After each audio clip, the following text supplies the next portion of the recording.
In this session, we will discuss about different aspects of data pre-processing that is required in the projects related to data science, data analytics, and machine learning. In whatever domain we are working, whether it is academic research or corporate research, before implementation or before associating a particular data set with some algorithm of machine learning or deep learning or data analytics, first of all, that specific data set is required to be cleaned. It is required to be pre-processed.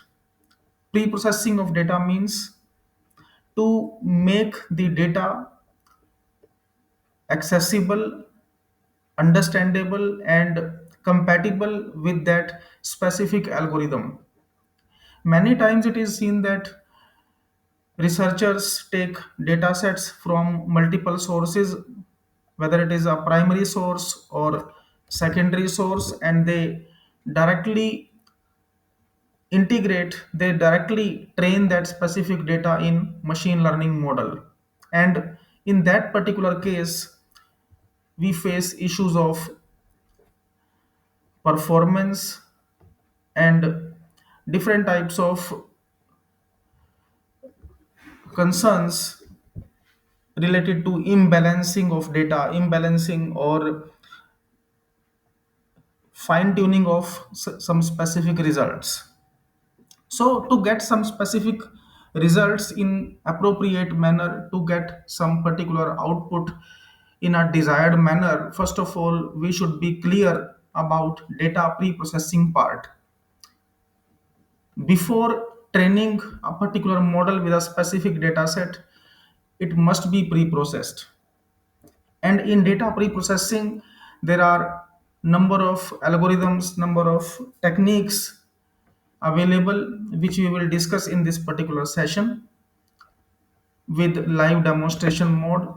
Before covering any demonstration part, any implementation part, first of all we will see which specific algorithms are required, which specific implementations are associated with data pre-processing.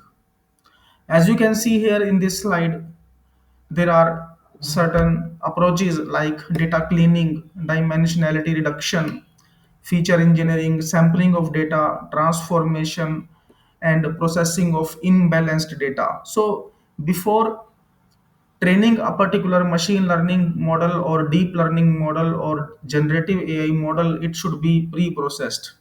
Nowadays we are in the timeline of generative AI. In that case also we go for pre-processing. However, lots of tools available, lots of programming languages available which automatically pre-process. But if we are working on classical machine learning, on classical data analytics, then we have to work on these implementations manually. Data must be cleaned. Cleaned means there should be no empty value, no null value. Okay, dimensionality reduction. If we have high dimensional data, that particular data is required to be processed and it is required to be put in a particular format in a specific dimension, because every time our machine learning model or data analytics model is not able to process high dimensional data. So dimensionality reduction or enhancement, if we have some particular data with low dimensions, we can enhance it. Okay, so in that case we use data melting. Okay, so these are certain approaches which we integrate in data cleaning cycle. Okay, taking data, merging data, standardization, normalization, deduplication. Okay, deduplication means if redundant records are there, if duplicate records are there, then we have to verify it, we have to remove those records, otherwise we face problems of overfitting. So to avoid the problem of overfitting as well as underfitting, we have to clean our data set. Okay, so these are certain benefits. I will not take so much time on these theoretical concepts. We will very soon move to the practical part. related to data cleaning, data pre-processing. Okay, so we have to make our data error free, and obviously if our data is error free and with high consistency, integrity, in that case definitely quality data we will be having. And if we are training quality data in our machine learning algorithm or in our data analytics model, then we will get very effective output. Okay, now we will see the layered approach. Okay, first of all we should be clear about the layered approach of data analytics, data science, machine learning, or deep learning. By which way we have to work, we have to start our work, and then what is role of, what is the significance of data cleaning and pre-processing.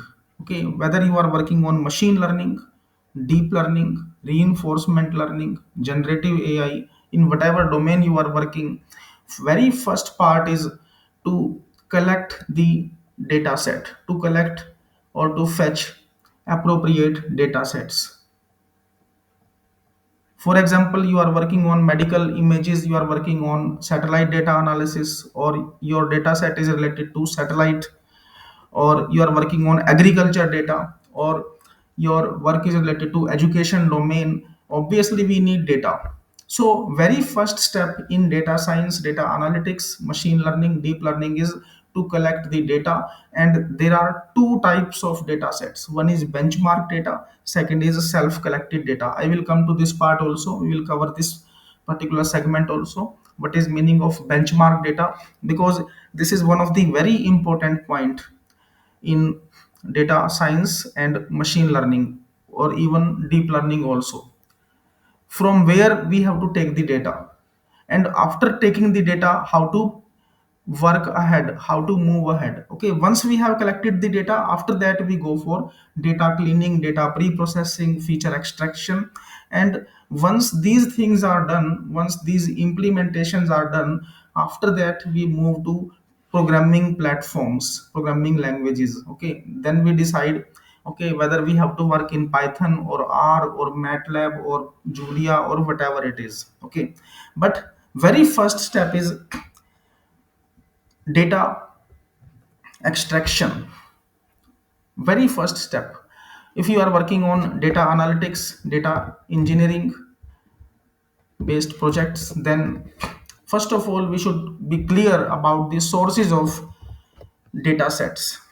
So certain sources I will show here so that you will be able to work on it. For example, you are working on education domain, you are working on some particular disease, some diagnosis part, obviously we need some data sets. Okay, many times we have seen that researchers, specifically new researchers, they try to take their own data set.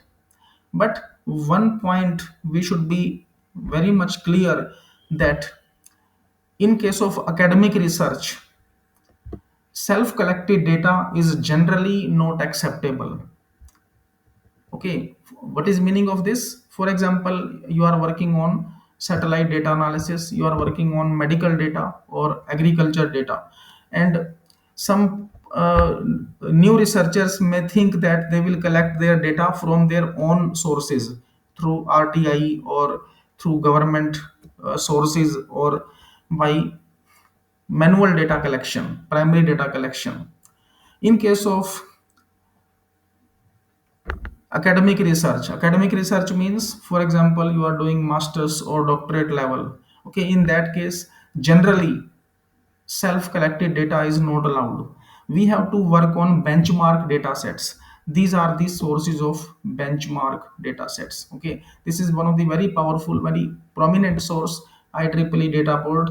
And you can see that more than 10,000 data sets available. So if we are working on some particular domain, for example, image processing, signal processing, power and energy, biomedical, or IoT, if I want to work with IoT signals, or IoT bandwidth, or attacks on IoT devices, so you can see that lots of data sets available here. So I will simply download it, and after that we will start working on this implementation. Okay. And so whether you have collected data from benchmark sources or non-benchmark sources, it must be pre-processed. Okay, pre-processing is required, but before pre-processing, first of all we should be clear about where to download the data sets. So you can see that UCI machine learning repository, second, and lots of data sets available on this portal, UCI machine learning repository. And you can see that heart disease data set, flower data set. And you can see in every domain, in almost every category, different data sets available on which domain, on which segment you want to work. Okay, for example, you want to work, take data set related to agriculture, so these data sets will be available. You can see that this one, subject area, biology, or business data set if you are working on some data sets related to finance, economics. Okay, so you will be able to take. Okay, you can see that this one, heart disease data set. Okay, bank marketing data. So so many sources available, all of these are benchmark sources. Why in academic research benchmark sources of data sets are required? Because there is no scope of manipulation, there is no scope of any alteration on these data sets. Alteration or manipulation means, if we have collected our own data set, for example some researcher, some research scholar, okay, they want to take their own data set. Okay, they have collected their own data and they are stuck at a particular accuracy level, they are stuck at a specific point. In that case data manipulation can be done, anybody can change the data. Okay, some records can be modified, some records can be manipulated to improve the accuracy.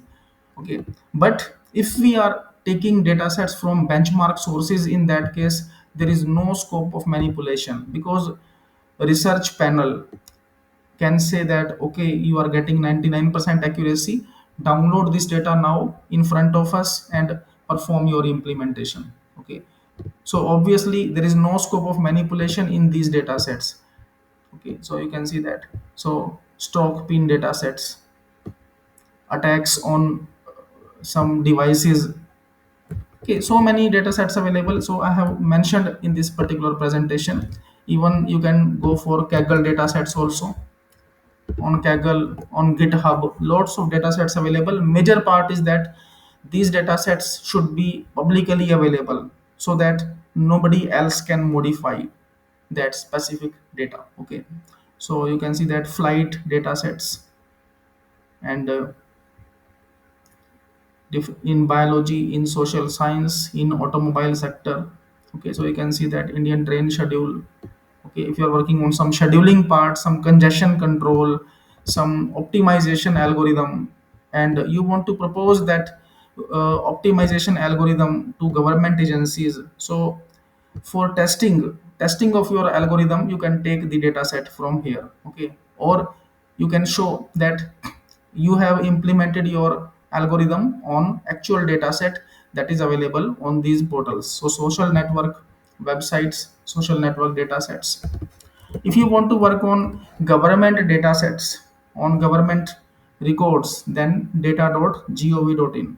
Okay, so these things are very very important, because many times we have seen that new researchers are stuck at data set only. Okay, from where to take the data, okay, whether we have to collect own data or not.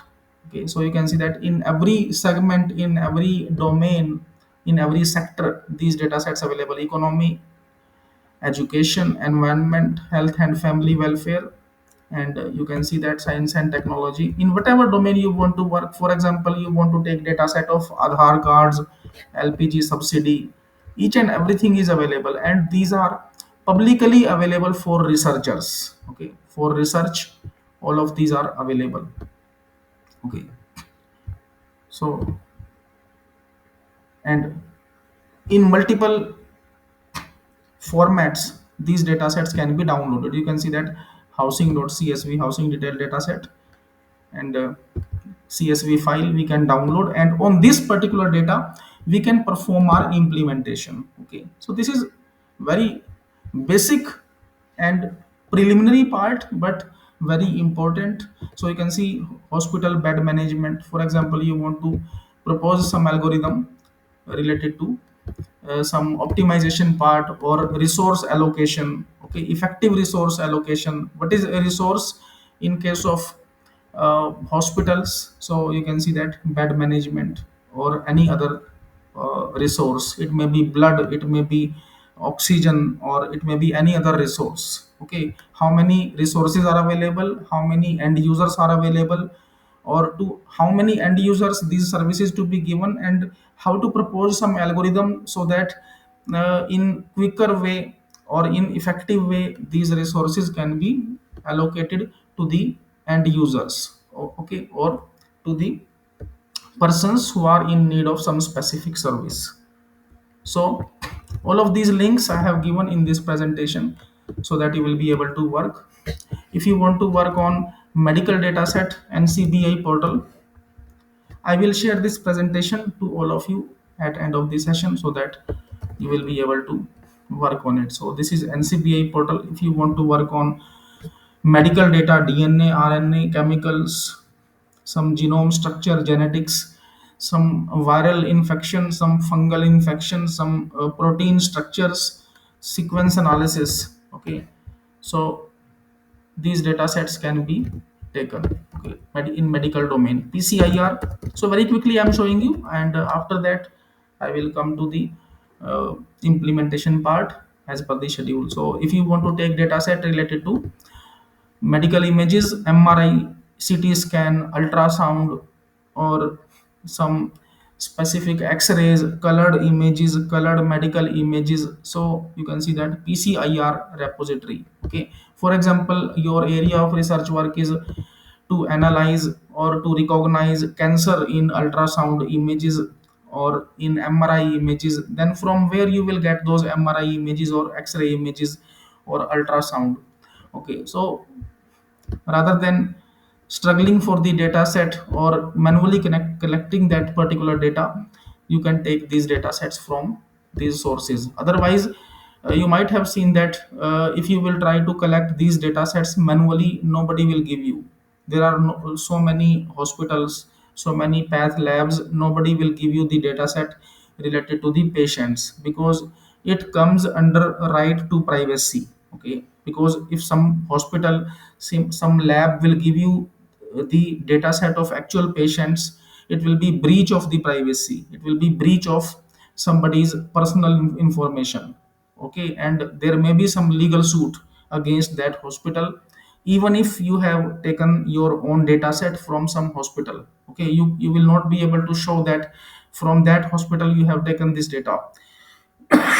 Okay, or from some specific lab you have taken the data, because it is not allowed as per the right to privacy that is added in fundamental rights.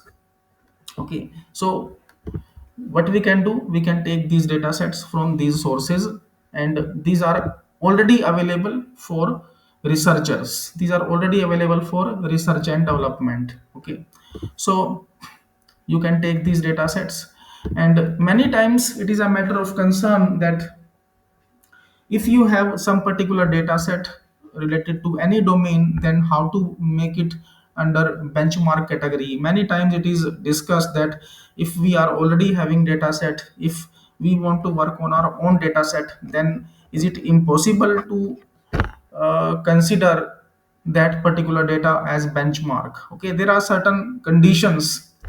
Depending upon those conditions, you can place your data set under benchmark category. Very first condition is it must be publicly available, it should not be private. Okay, it should not happen that your data set is only with you, you don't want to share because you have collected your data set from some own sources, from some personal sources. So okay, so it is not allowed. So in that case you can see that it must be publicly available, you will have to upload it on some particular portal. Okay, so on IEEE data port, on GitHub, on Kaggle, you will have to upload it. Second condition, dataset must address a specific problem. Your dataset should not be all rounder. All rounder means, so it should not happen that on your dataset classification can be done, regression can be done, clustering, ensemble learning, decision tree, okay, db scan algorithm, k means, it means everything can be done on your algorithm. If everything can be done on your dataset, in that case it is not benchmark category, it is not under benchmark category. You can see that it is clearly mentioned with every data set in uci machine learning repository also, under which category these data sets are available. Okay, so you can see that. So for which you can see that if I want to work with heart disease data set, it is, I can perform classification. So you can see it is clearly mentioned, it is for classification. Okay, this wine quality data set, classification and regression, it is not mentioned that classification, regression, clustering, each and everything. Okay, so classification and clustering, these are best fit. Classification, okay, so in this way obvious. So and it is multivariate, how many instances are there, it means your data set should focus on some specific problem, so should focus on some specific segment rather than all rounder data set. Okay, so it is mentioned here that data set should not be like an all rounder. It should focus on some specific problem, whether it is for clustering or classification or whatever it is. And it should be standardized. Standardized means it should not happen that data set is varying to huge extent. Okay, for example, we have given some age factor. So age is 18 years age is also there, 5 years age is also there, and 55 years age is also there. So standard deviation, so some particular variance, some statistical methods, statistical formulations should be used. So consistency should be there, integrity should be there in your data set. Okay, and it should be category based, whether your data set is for males, females, under which age group. Okay, if your data set is related to diabetic patients, then under which category, under which age group, in which age segments that particular data set is available. Okay, it should not happen that okay, diabetic patients, then each and everything is available.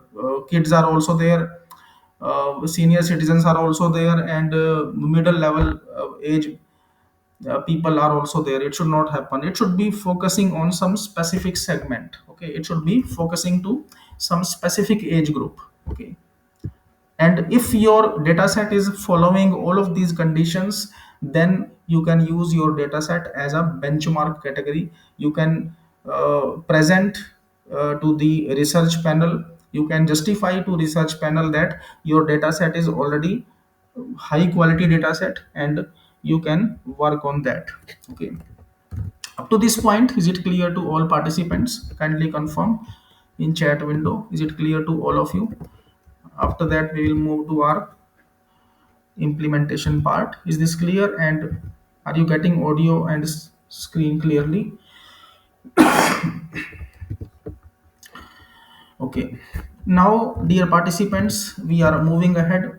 So these links I have given so many data sets by which we have to work with it.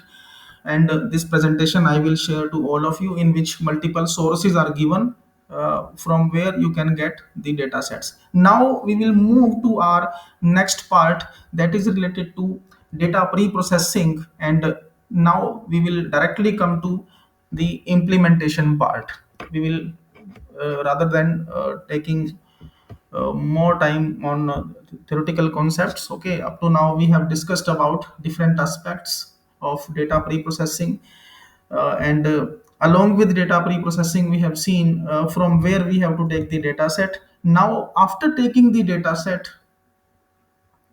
which libraries are available with us, which Python libraries are available with us for data analytics, data pre-processing, data aggregation, melting. So these are the prominent libraries which are under free and open source distribution and associated with Python. Core libraries, everybody is aware. If you have already worked on Python, then you might have heard about pandas, NumPy, SciPy, scikit-learn. These are very popular libraries in almost every project, in almost every implementation related to data science, analytics, matrices. We associate these libraries. But in association or in parallel to classical libraries, there are certain alternatives which we can use. These options are ETL, extraction, transformation, and loading. Okay, or you can say it extract, transform, and load. And for this, if we want to work on ETL based implementations, real time streaming, data analytics, or some particular data manipulation, then to work with ETL domain, we have PETL library in Python. We will discuss about this particular part with demonstration. Bonobo is there, Airflow. Okay, Bonobo, Airflow. These are widely used in industry.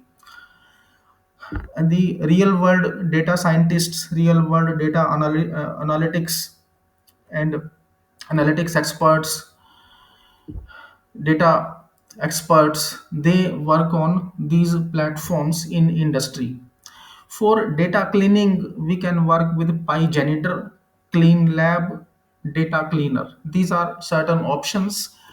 So, depending upon our requirements, depending upon our research objectives, or our data set, we can choose, we can select the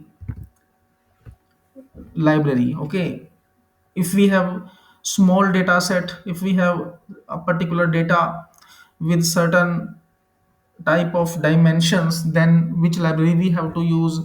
Okay, where we have to integrate ETL or PETL or PyJanitor. So three different libraries we will use in this session, and along with their comparative analysis, so that we will be able to see which is better. Okay, now, dear participants, I am opening my collab notebook. So, some notebooks I have already prepared for demonstration, so that we will be able to see. So, you can see that this one, first of all, I will show you with pandas. Okay, by which way we will be able to work with pandas. As far as exploratory data analysis is concerned, everybody knows that in pandas certain functions are available. Actually, pandas is widely used for data exploratory data analysis, descriptive data analysis, for data aggregation, also for melting. Also we will be able to work with it. For example, we have some particular data set. I'm first of all I'm showing you that specific data which we will process in this particular session. Okay, so this one is the data set related to employees. So this one is so very first attribute. Okay, ID, rank, discipline, and experience, gender, and salary. Now this particular data we want to process with pandas in context to data aggregation, in context to data melting, and other conditions. Okay, so first of all we will see how to work with pandas. After that we will come to ETL using PETL, Python ETL library, so that we will be able to work on some joins: left join, right join, left outer join, right outer join, full outer join. Generally, these joins are used in SQL, okay, structured query language in databases. So SQL queries can be directly imported in pandas. So for example, so first of all, I will upload this particular CSV sheet, so that we will be able to work on some functions, and which functions we will be able to work. I will share these notebooks to all of you at end of the session. So salaries.csv, and once it is uploaded, now in this particular, for example, I want to, so you can see that rank. So this is only extraction of data. Now if we want to work with some particular condition, we want to extract some data like filtering of data. Okay, salary greater than this one. So df, what is df? So you can see that this one, this is our data frame. So df is equal to panda pd dot read underscore csv. Okay, in pandas we can read a csv file, and this particular file we have just uploaded. If we want to upload some particular data set on Google Colab, we use this particular statement. Okay, from google.colab import files.upload, and after that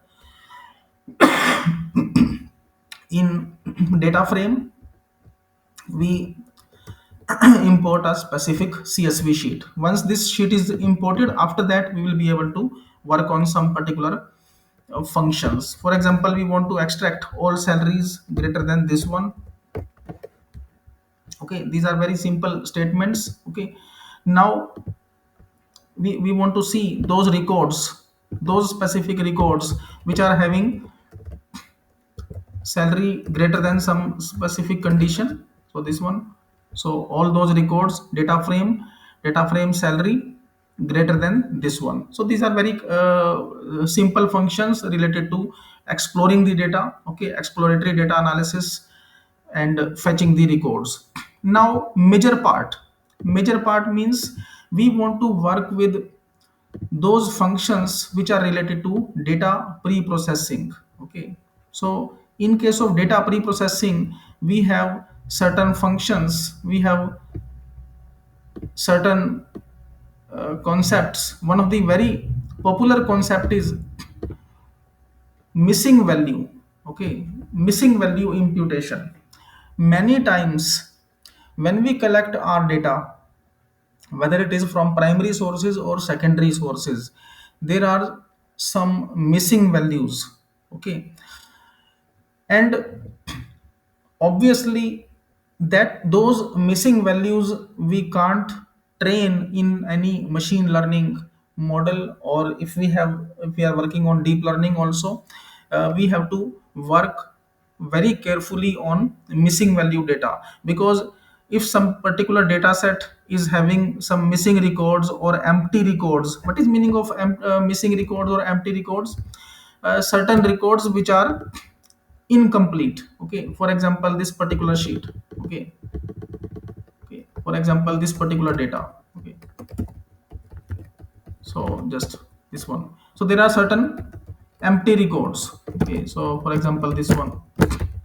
Now if I want to train this particular data, in that case definitely that particular model will be affected. First of all, that model will not be trained properly.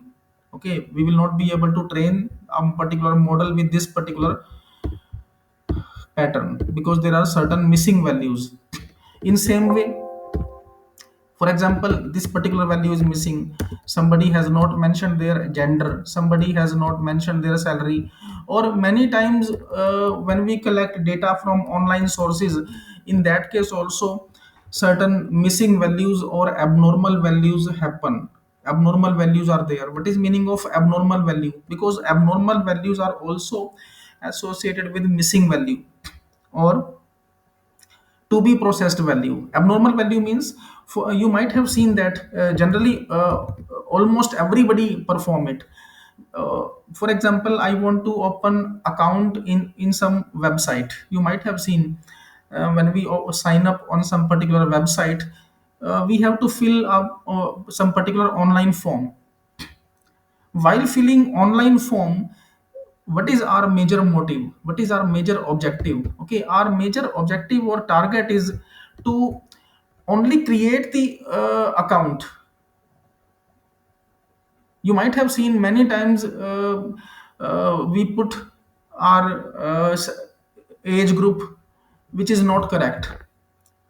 Many times users do not mention their salary properly, users do not mention their date of birth properly. Okay, because in online form, for example 15-20 attributes are there. So what we do, our major focus is username and password only. We need only username and password, and remaining things we enter haphazardly. So if we have that particular pattern of data, if some particular researcher is doing research on that particular data in which many records are entered in such a way to create only account, to create or to get only registration on that website, in that case you can imagine what will be the prediction. That prediction will be of no use, because most of the records are either empty or abnormal. And many times you might have seen when we fill some online form, then then certain attributes, certain parameters are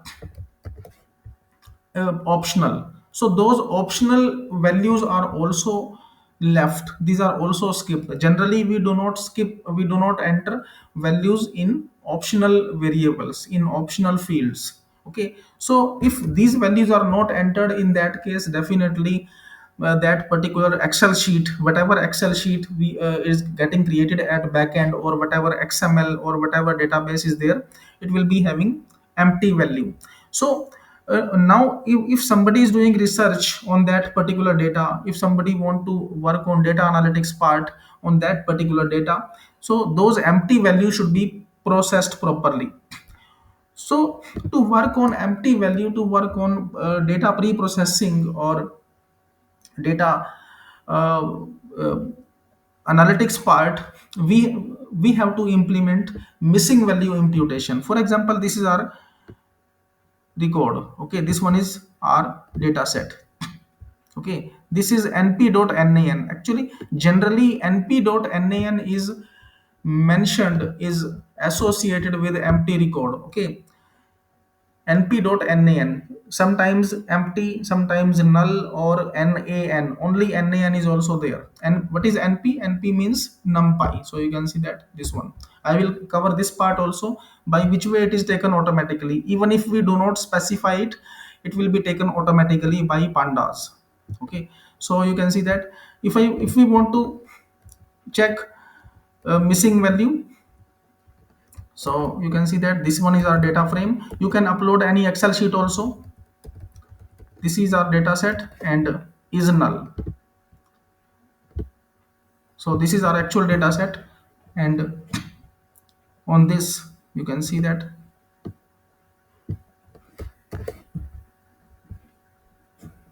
this is NaN. Okay, NaN means now we have to process it. Now you can see that it is false. This one is false. False means it is not null. This one is null, so it is true. Now many times this question is asked by the specifically new researchers or new data analysts, that whether this particular NaN is taken automatically or not, or we have to mention it. For example, this is my Excel sheet. In this Excel sheet, I have not mentioned anywhere NaN. It is not mentioned. You can see that only blank record is there. But in program, it in Python code, we are giving NaN. Actually, what happens? Pandas associate nan or this empty automatically. So you can see that first of all I will upload it, this people.csv file that is having some empty values, people.csv. And now you can see that in actual sheet we have not mentioned anywhere nan, but you can see that this is actual sheet that we have uploaded.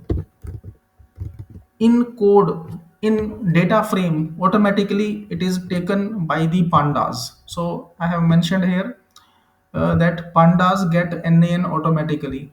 Okay, because many times people ask, many times students ask that we have, whether we have to write nan here, if whether we have to write nan here. Okay, no need to write nan, it will be taken automatically.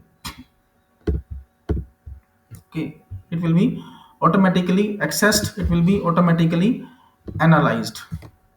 Okay, so you can see that this one,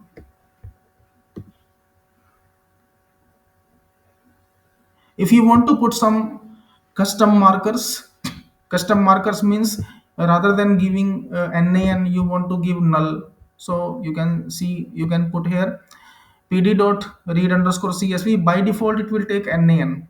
If you want to give missing or null, so you can specify it, this one,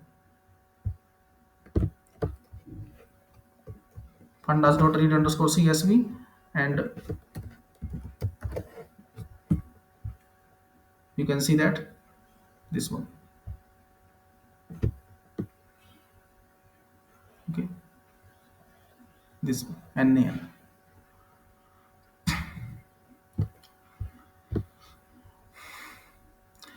Now we will see how to impute these values, by which way we can go for imputation of these values. Imputation of values means how to fill these values, by which way we can go for filling or presentation of these values. So first of all we will see the cleaning part. Okay, so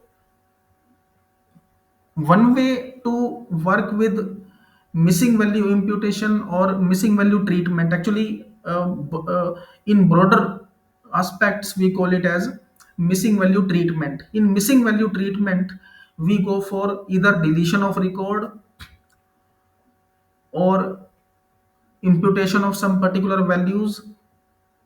Depending upon our use case we can go for it. Okay, so either we can go for deletion, dropping rows with at least one null value. So this is known as missing value treatment. Okay, now we are going for treatment part. So in this particular data frame you can see those records which are having at least one missing value, that will be deleted. Okay, this is our data frame, and you can see that it means only complete records will be presented: 95, 56, 98, and 65. Other records. But what is major problem in this type of treatment? Okay, what is major issue? You can see that most of the records are deleted. Generally this option is not adopted, it is not taken into consideration. Why? Because if we are having, for example, 5000 records, and out of 5000 records if there is null value in almost, for example, 2000 records, so you can see that around 40% records will be deleted. If around 40% records will be deleted, in that case we will face problem of underfitting. Data set will not be sufficient, okay, for training. So rather than that, we can delete those records which are having all null values. Okay, only those records we can delete which are having all null values. It means complete empty record. So in this particular case we can take it, this one, drop na. So this is missing value treatment, deletion of entire record in which all records are empty. So obviously that particular record will be of no use if multiple records are, if multiple values are empty. For example, this is all empty, these are empty. Okay, so this record is of no use. If this is empty, this record is of no use. If only single value, if only single field is empty, or one or two fields are empty, in that case we can go for imputation part. Now we will see that particular part, by which way we will be able to work for imputation. Okay, now very first approach for data imputation, for missing value imputation, is using ffill function. Ffill function in pandas. So in this presentation also it is mentioned, by which way we will be able to work on it. Ffill function, for example, this is our data set. Okay, you can see this one, ffill. Whether we want to impute on column basis or on row basis, if we are working, if we want to replicate some records column wise, in that case we use axis is equal to 1. So f fill, import pandas as pd, and whatever data frame we can upload this excel sheet also, csv sheet also, and df dot f fill. If we want to replicate previous record, previous column, in that case we will use axis is equal to 1. So in this we will see, for example, this is our data set. You can see that in this data set, see this carefully. What is previous, f axis is equal to 0. Axis is equal to 0 means row based. Okay, what is previous row? In this case previous row is 2.0. This 2.0 is replicated here, nan. Okay, now this 3.0 is replaced, is copied to next value. You can see that this one. Okay, so what is happening here? So I'm showing it with the arrow. This particular value, will move.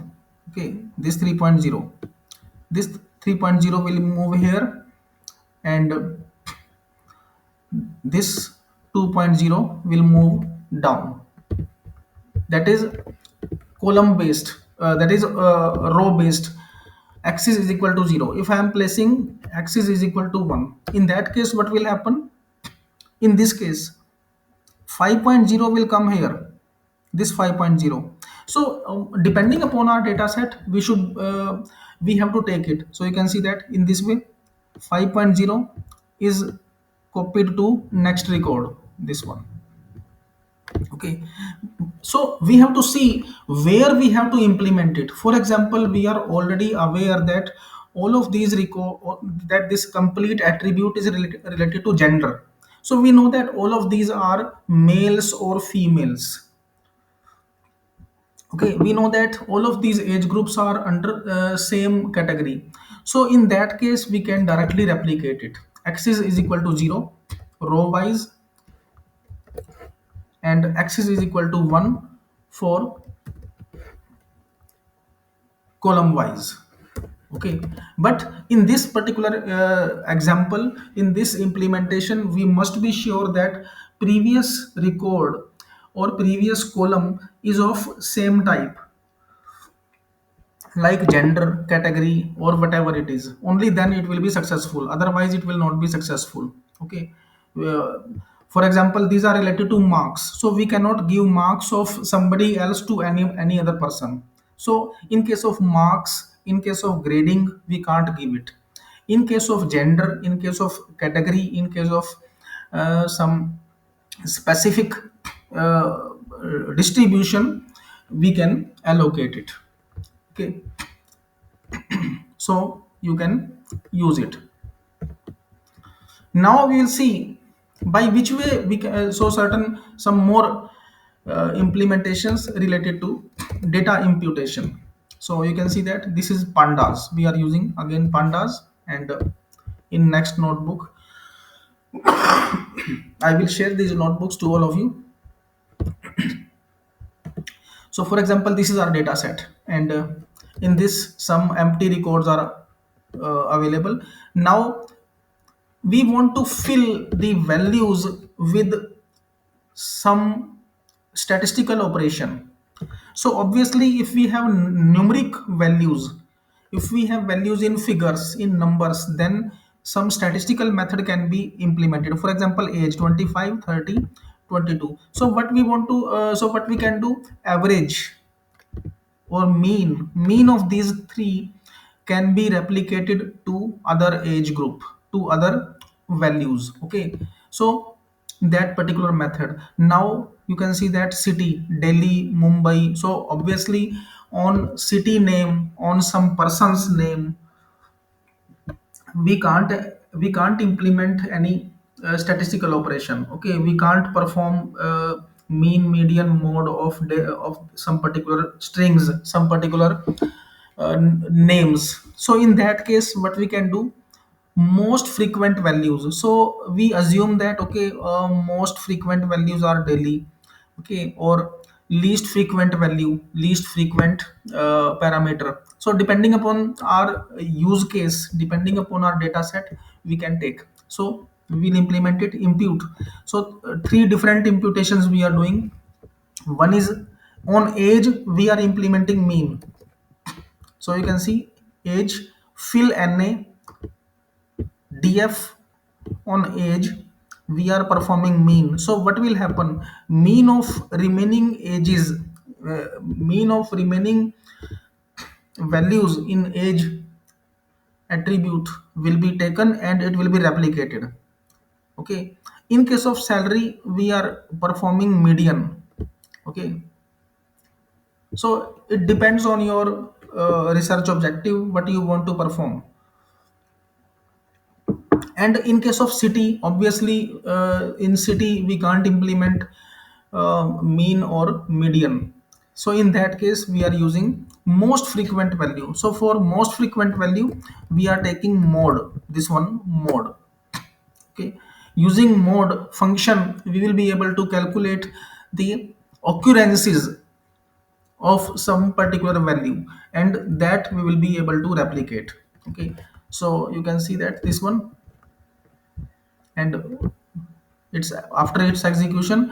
So you can see that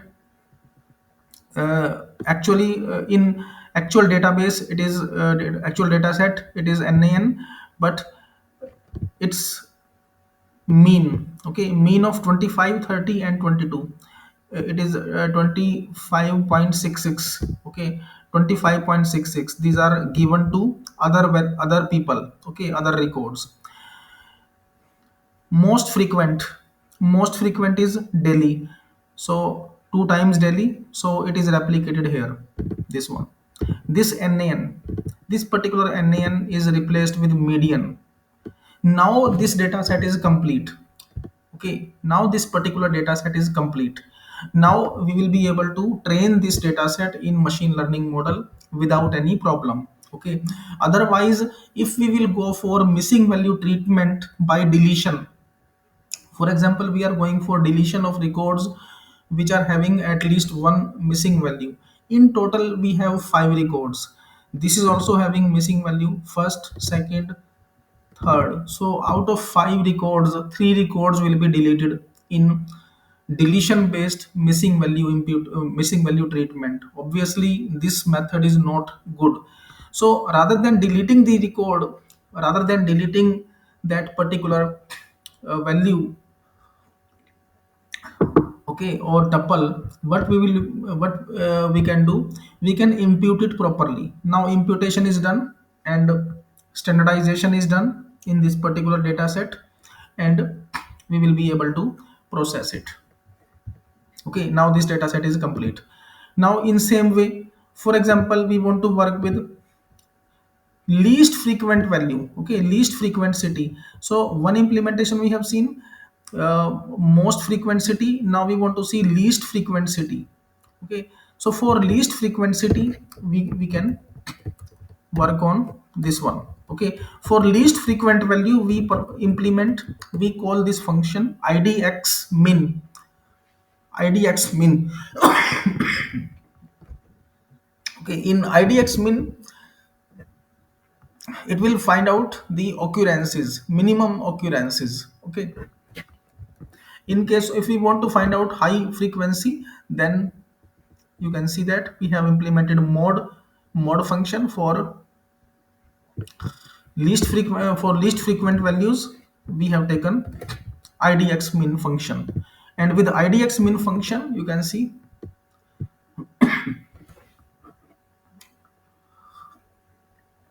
so least frequency is Chennai. Okay, so you can see that two times Mumbai, this one, and some other occurrences, two times Delhi, one time Chennai. So if we want to replace with least frequency or this particular occurrence, so you can see Chennai, these are replaced. Other things same, median, and mean. So you will be able to work on it. If you want to If you want to work on some excel, some csv sheet, that can also be done. For example, some csv file you are having. Okay, so for example, this people data. Okay, this one is people data, and in this people data sheet we have uploaded, we have imputed the values. Okay, so you can create excel sheet, some csv sheet in this way. So this one to csv, and now files dot download from google colab. You want to download a particular file, you can from google dot colab import files and files dot download. Now you can see this people data dot csv. Okay, okay, these are empty values. Now we want to fill these values. Once this csv sheet is uploaded, and after that we will be able to get the imputed values, imputed records. This one. Okay, so this one. So this is only one time, so depending upon our use case we can impute it. Now we will see how to go for data aggregation, how to go for data joining. Many times we have to join our data. Okay, we have to work on melting of data, grouping of data. For grouping, melting, for data transformation, we use pandas sql.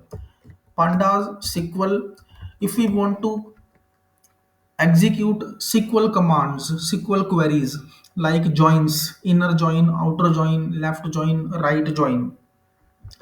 So you can see that pandas sql, pip install pandas sql, and these two packages we are importing. Import pandas as pd and pandas sql as ps. Now we will perform some implementations on pandas sql. Okay, now this one is our data set. Okay, for example, this is our data file, this one is our data sheet, employees.csv, employees.csv file. Now on this particular, this is our excel sheet. Okay, employees.csv we have created, and now we want to perform some functions, some sql queries. Okay, some aggregate functions, some grouping functions. So as we have already installed panda sql, so we will be able to perform, we will be able to execute these commands. So you can see select city. So this is our function, this one, employees.csv. So this is our data set, name, age, city, salary, and on this data we want to perform, we want to um, perform sql query. Select city, average salary as this one. So this one is exactly same as classical sql queries we execute in mysql or oracle. Okay, from this one, group by city, order by average salary, descending, in descending order we want to see. Okay, now you can see that this one. So direct grouping, direct aggregation we will be able to perform. Okay, with sql commands, with sql queries. Its base condition is, its base requirement is panda sql, completely free and open source. It is already available in your python. Okay, this one. So ps dot sqldf, and now it is calling that specific query. In same way, for example, we want to find out some selected columns. Okay, select name, salary from df, where salary greater than this one. Locals. Okay, why actually this particular parameter is mandatory, we have to mention it here, locals. Here also we have mentioned, you can see that locals. This query we are find executing and locals. So what is function of these locals? Actually, with locals functions, output is retrieved in dictionary. Okay, so you can see that locals return a dictionary of all local variables and complete results. Okay, so once we have executed it, group by salary or some particular filtering operation, and now you can see this where salary greater than this one, and select star from df order by this one. Now in same way, if you want to perform, if you want to work with joins, then joins we will be able to execute.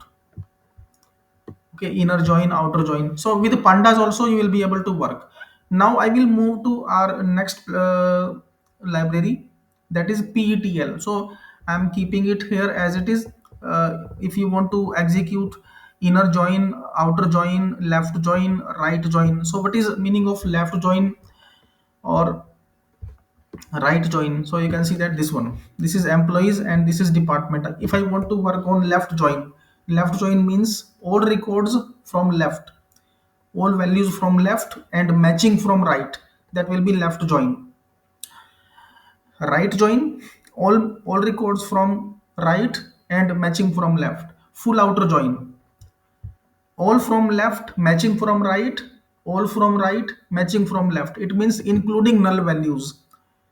Okay, so with pandas SQL you will be able to work. So you can see, if you want to work on inner join, so directly SQL command you will be able to execute. Okay, so you can see that this one. If you don't want to execute these SQL commands, if you don't want to execute, you are not aware with this syntax, we want to directly work with joins, then we can work with ETL, extract, transform and load package. For ETL package, we have a library that is PETL. So I'm covering that. So remaining functions you can explore. Okay. So you can see that inner join with filter. If I want to perform inner join and along with filter, this one. So this inner join statement is same. Okay, but we have placed a specific condition here along with inner join, that salary is greater than this. Remaining things will be exactly same. Select star from table name, inner join, then on which attribute we want to perform join. Now we want to perform this thing in single command. I don't want to write 30 or 35 lines of code for join operations. To work with single command, to work with single syntax, what we can do, we can make use of a library that is known as PETL. PETL library. So I'm showing you it's, so this one freely available, extract, transform and load. And in this you will be able to work with join operations, with different types of aggregation functions, transformation in single line of code. Good afternoon, sir. Yes, sir. Kindly share the this file Google Colab file with us after the Yes, session. sir. Yes, sir. Definitely, sir. I will share these notebooks to all of you at end of the session. Oh, okay, thank you, sir. Okay. And otherwise, if are you getting all of these things clearly? I'm just listening to your session, sir, Okay. and we'll try later on when because the thing is pace is not matched, na? Yes, sir. Yes, sir. Yeah. Okay. Okay, sir. And other participants, are you getting these points to some extent? Not completely, because in a short time span based session, it becomes difficult to understand and relate each and everything. uh, are you getting the content properly up to this point? In chat window, kindly confirm. Okay. Okay, so you can see that PETL, and if I want to work with different operations, like you can see here, sorting, joins, deduplication records. Deduplication record means if in our data set there are duplicate values, there are redundant values, or copied values, same record is replicated. In that case, we can go for deduplication, joins, sorting, transforming regular expressions. Okay, so statistics, each and everything is available in PETL. Now we will see some demonstrations related to PETL. First of all, we will have to install it. Pip install PETL. So these notebooks I will share to all of you so that you will be able to work. Now it is installed, and now after that I will come to our this. You can see that this one. Now you can see this is my table one. Import PETL as PETL as ETL. Okay, any name you can give. Extract, transform, load. This is my table one, and this is my table 2. On this table 1 and table 2, I want to perform join, inner join. On which column, on which attribute? ID. So you can see that I am not writing any SQL query that selects from table name, inner join on which this equal to this. We are not doing that particular thing. We are directly calling PETL library, and in PETL library we are directly calling this ETL join function. Single line of code. Okay, in single statement we will be able to get the results. So you can see in this way, in single statement we are getting this output, and you can get it from here also.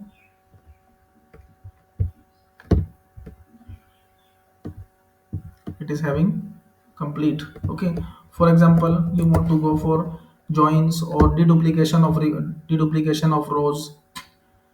So each and everything is given, all code snippets are given by which way you will have to call it. Okay, so in same way, for example, I want to, so this is inner join. Now I want to perform left join. So what I have written here, simply ETL dot left join. We are not writing complete SQL query. No need to write complete SQL code. No need to install panda SQL. Okay, so it's up to you. Okay, whether you want to work on panda SQL or you want to work on ETL directly. So in ETL platform, this direct function is available.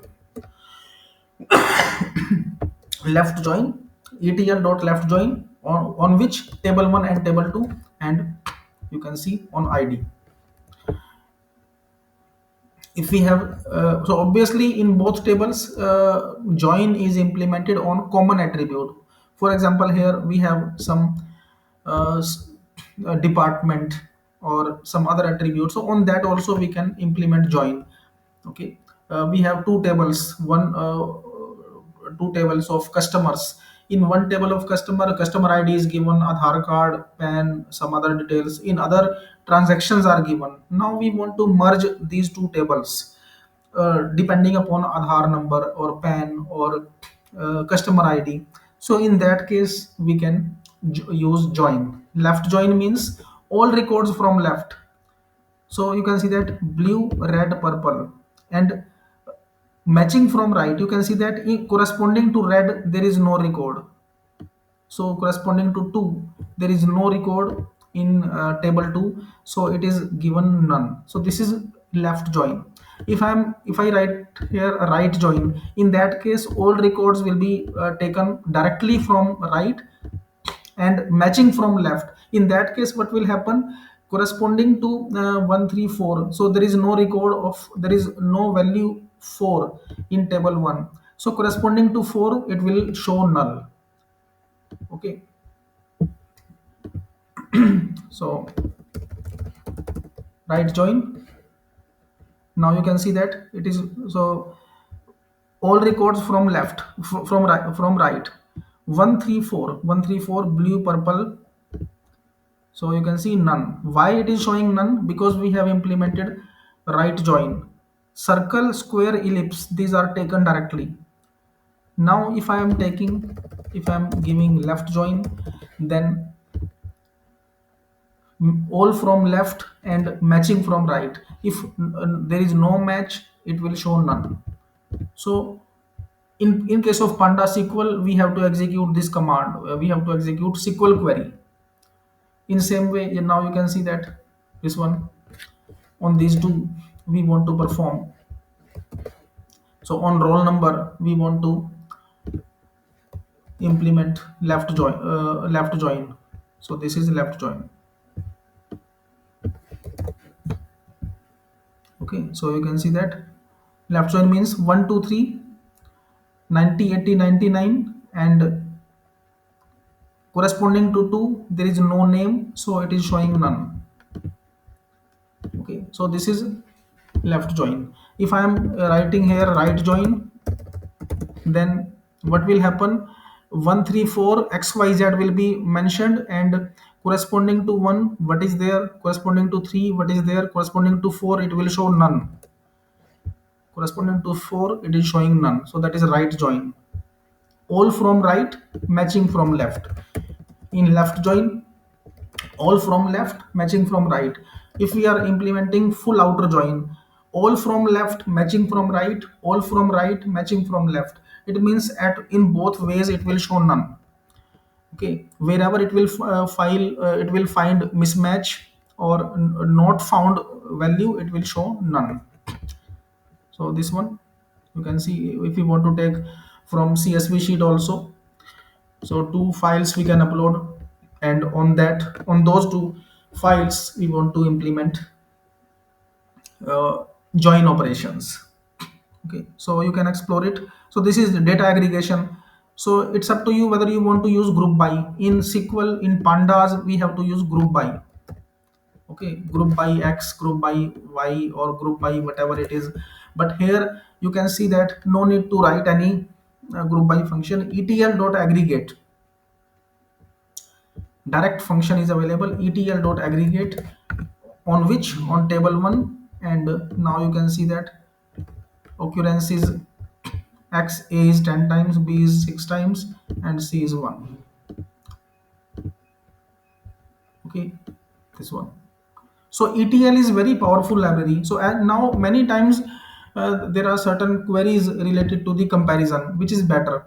As far as comparison is concerned, you can see this one. Panda, as far as pandas is available, pandas is concerned, it is very powerful and widely used. But in certain chaining operations means extract, transform, and load. ETL operations, we can face some problems. So if we are having some streaming data, some live streaming data, if we have some particular data in XML format, if we have some particular financial data, some social network data, in that case chaining operations are there, multiple operations, chaining of multiple operations, then pandas face problems. In case of PETL, okay, it works for streaming data, built for streaming large data sets, so memory efficient. Okay, so in if you want to work with PyJanitor is another library that is used for data pre-processing. Okay, so you can see that this one data aggregation. In data transpose, you can see that in ETL we are directly calling this function ETL dot transpose, and it will be done. You can see that this one is actual table and this is transposed table. Okay, otherwise in pandas, if we want to go for transpose, there is a certain mechanism. If we want to work for SQL, in that case also we have to follow certain mechanism. But you might have seen that in live streaming, in real time streaming data, we have to work instantly. So in that particular scenario we can go for ETL library, PETL platform, this one. and it is specialized for extract transformation and loading operations. Okay, and now I will show you some implementations related to pygenitor also, by which way you will be able to work on pygenitor. Okay, so this one,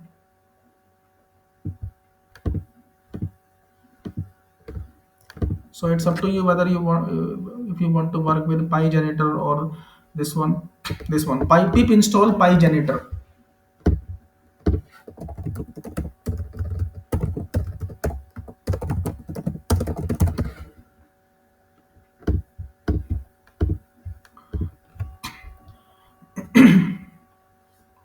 Python implementation of our package janitor. Okay, so this one is variant for Python language, for Python programming with base of R. Okay, at base level it is a R, it is R package, but for data pre-processing, its Python variant is available. You might have seen that for statistical operations, for data analytics, R language, R tool is also used. Okay, so that particular distribution is available here. Pip install pygenitor, and once it is installed,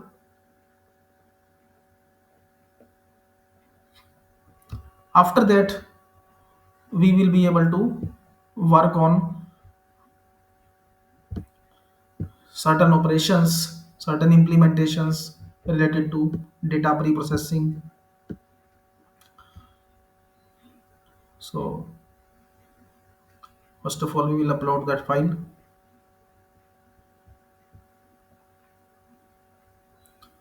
Okay, so this one. So in this notebook, I have given a particular comparative analysis of different libraries. Okay, comparative analysis of different libraries and their performance. So for example, this is our data set. This one is our data. On same data, we want to implement,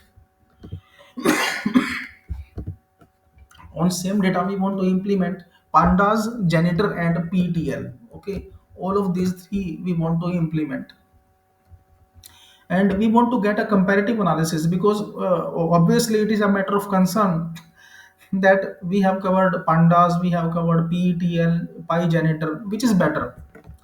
So what we can do, we can have its implementation. Okay, it's benchmark implementation, which is better. So you can see on in same code we have a particular data set and three different libraries we are implementing. This is for pandas. This is this particular code snippet for pandas. With pandas we are cleaning the data. This particular code snippet for ptl. Okay, same data we are processing, we are analyzing